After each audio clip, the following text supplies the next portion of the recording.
on se retrouve dans ce nouveau Vlogmas. Nous sommes le mardi 6 décembre et je vais tout d'abord vous parler de ma lecture du moment. Donc j'ai commencé le tome 7 des aventures d'Agatha Raisin qui s'intitule À la Clairefontaine. Donc dans ce tome-là, on est vraiment à la suite du tome 6, donc à la suite du voyage à Chypre d'Agatha et de James. Donc les deux héros vont se retrouver à Carlisle et il va y avoir un nouveau meurtre. Donc on est en fait, si vous voulez, ils ne se sont pas reparlés depuis leur retour de Chypre. Et pour le moment, moi j'en suis seulement à la 60e page. Ils ont commencé à se reparler, mais très vaguement. À chaque fois, il y a toujours quelque chose. Alors, on a envie, comme je vous disais la première fois, on a envie de mettre une baffe à James, mais Agatha, des fois, ne fait rien pour non plus. Et on a l'impression qu'elle tend un peu le bâton pour se faire battre, sachant qu'elle sait comment il réagit. Voilà. Donc, pour le moment, c'est un peu toujours... ils sont toujours en bis-bis. Mais je pense que le fait d'enquêter ensemble va les rapprocher. Voilà, donc pour le moment, je suis à une 60aine de pages.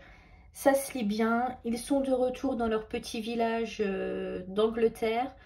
Donc, je préfère cette ambiance-là plutôt que le tome 6 où ils étaient à Chypre et où il y avait beaucoup de descriptifs. Là, voilà, ils sont dans leur environnement. On retrouve les dames de Carlisle, on retrouve la femme du pasteur.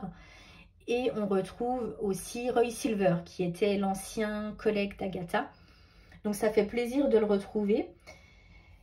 Et voilà, je me demande comment ça va se passer pour le moment. Agatha enquête et on n'en sait pas plus pour le moment sur qui pourrait être le meurtrier. Voilà. Ensuite, donc comme vous avez vu hier, je vous ai fait un tuto pour réaliser un glaçage donc dans un des Clara Markova. C'est un tuto que vous pouvez réaliser dans n'importe quel livre.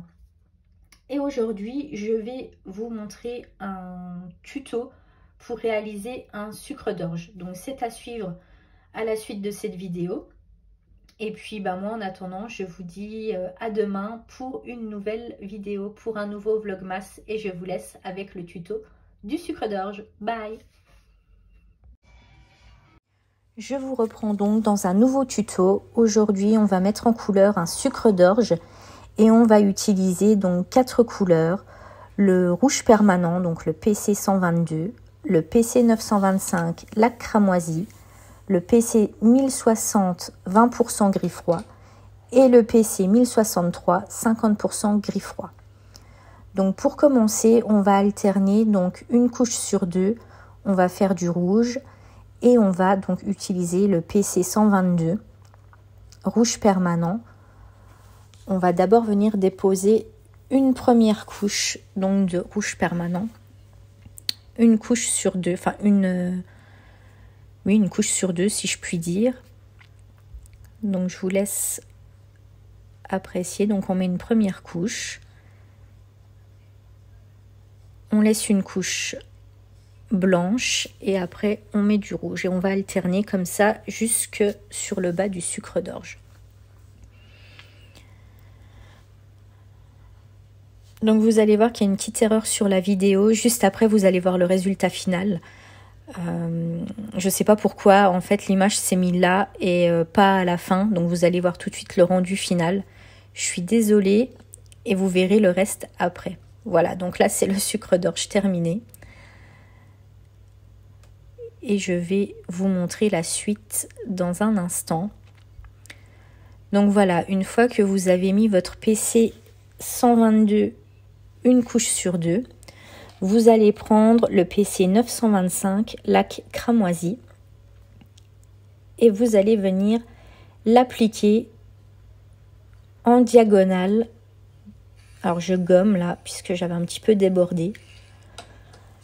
Vous allez venir l'appliquer en diagonale. Donc là, je l'applique sur le bas, sur l'extérieur.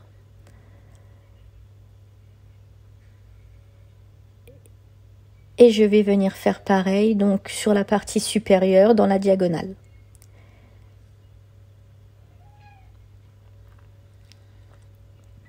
si vous entendez miauler, c'est comme hier, c'est le chat qui miaule.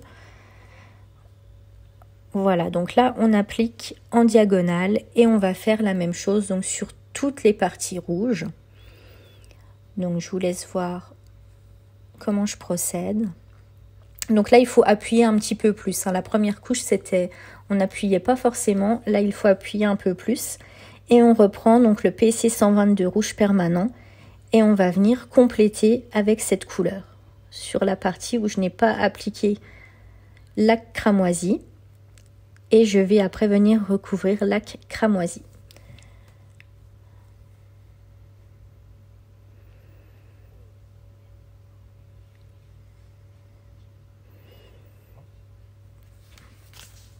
Voilà donc pour cette partie et on fait la même chose donc sur toutes les parties rouges. Donc voilà ce que ça donne. Donc là j'ai avancé et je suis sur la dernière partie rouge, donc je finis avec mon rouge permanent. Donc on vient un petit peu en fait blender la partie du PC 925 et puis compléter la partie qui était un petit peu plus claire.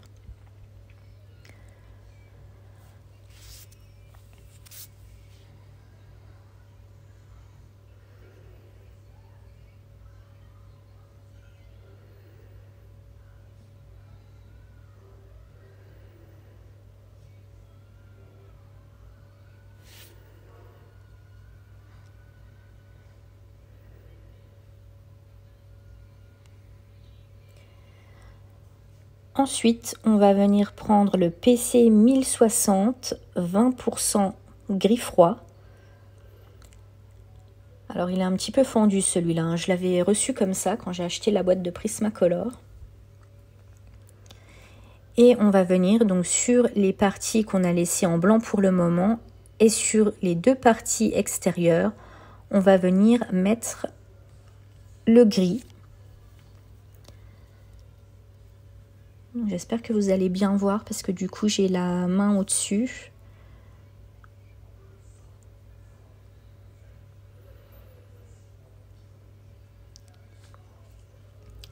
Voilà, donc on en met vraiment sur les deux parties extérieures.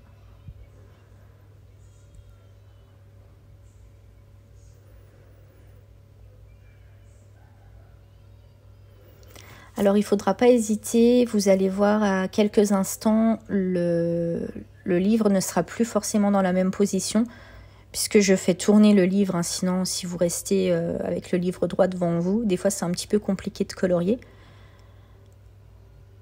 Donc voilà, là j'applique le gris et vous voyez je tourne le livre pour que ce soit plus facile.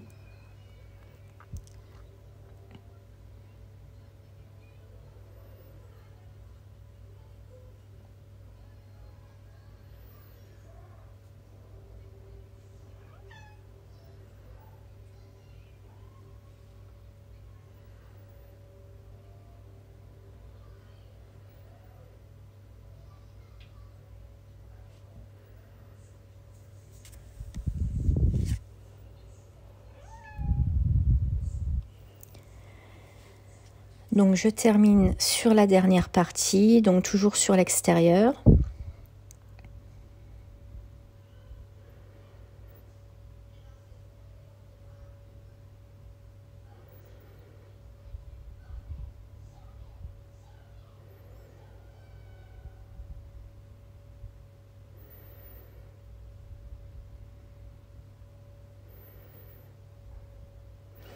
Et puis là, donc on va venir prendre le PC 1063, 50% gris froid.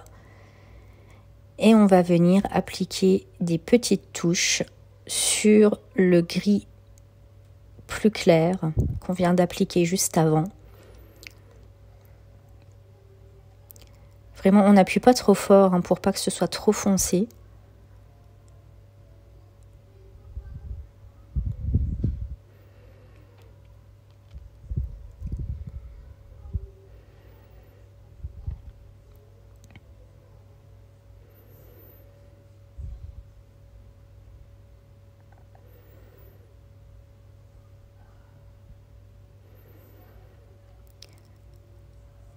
Voilà.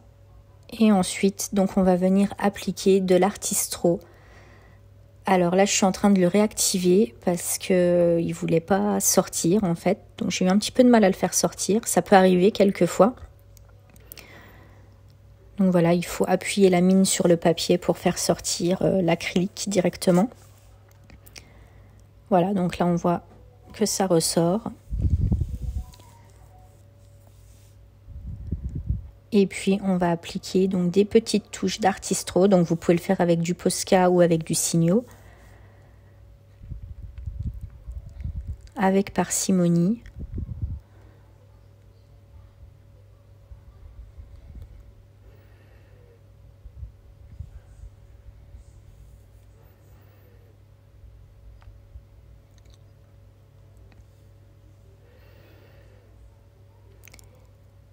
Et je pense, alors là je ne l'avais pas fait, mais j'aurais pu faire tous les contours, repasser tous les contours en blanc. Là, comme j'ai pas encore fait le fond de la page, je ne l'ai pas encore fait, mais je pense que c'est quelque chose qui peut très bien passer pour faire encore plus ressortir le sucre d'orge. Donc là, voilà, je remets des petites touches.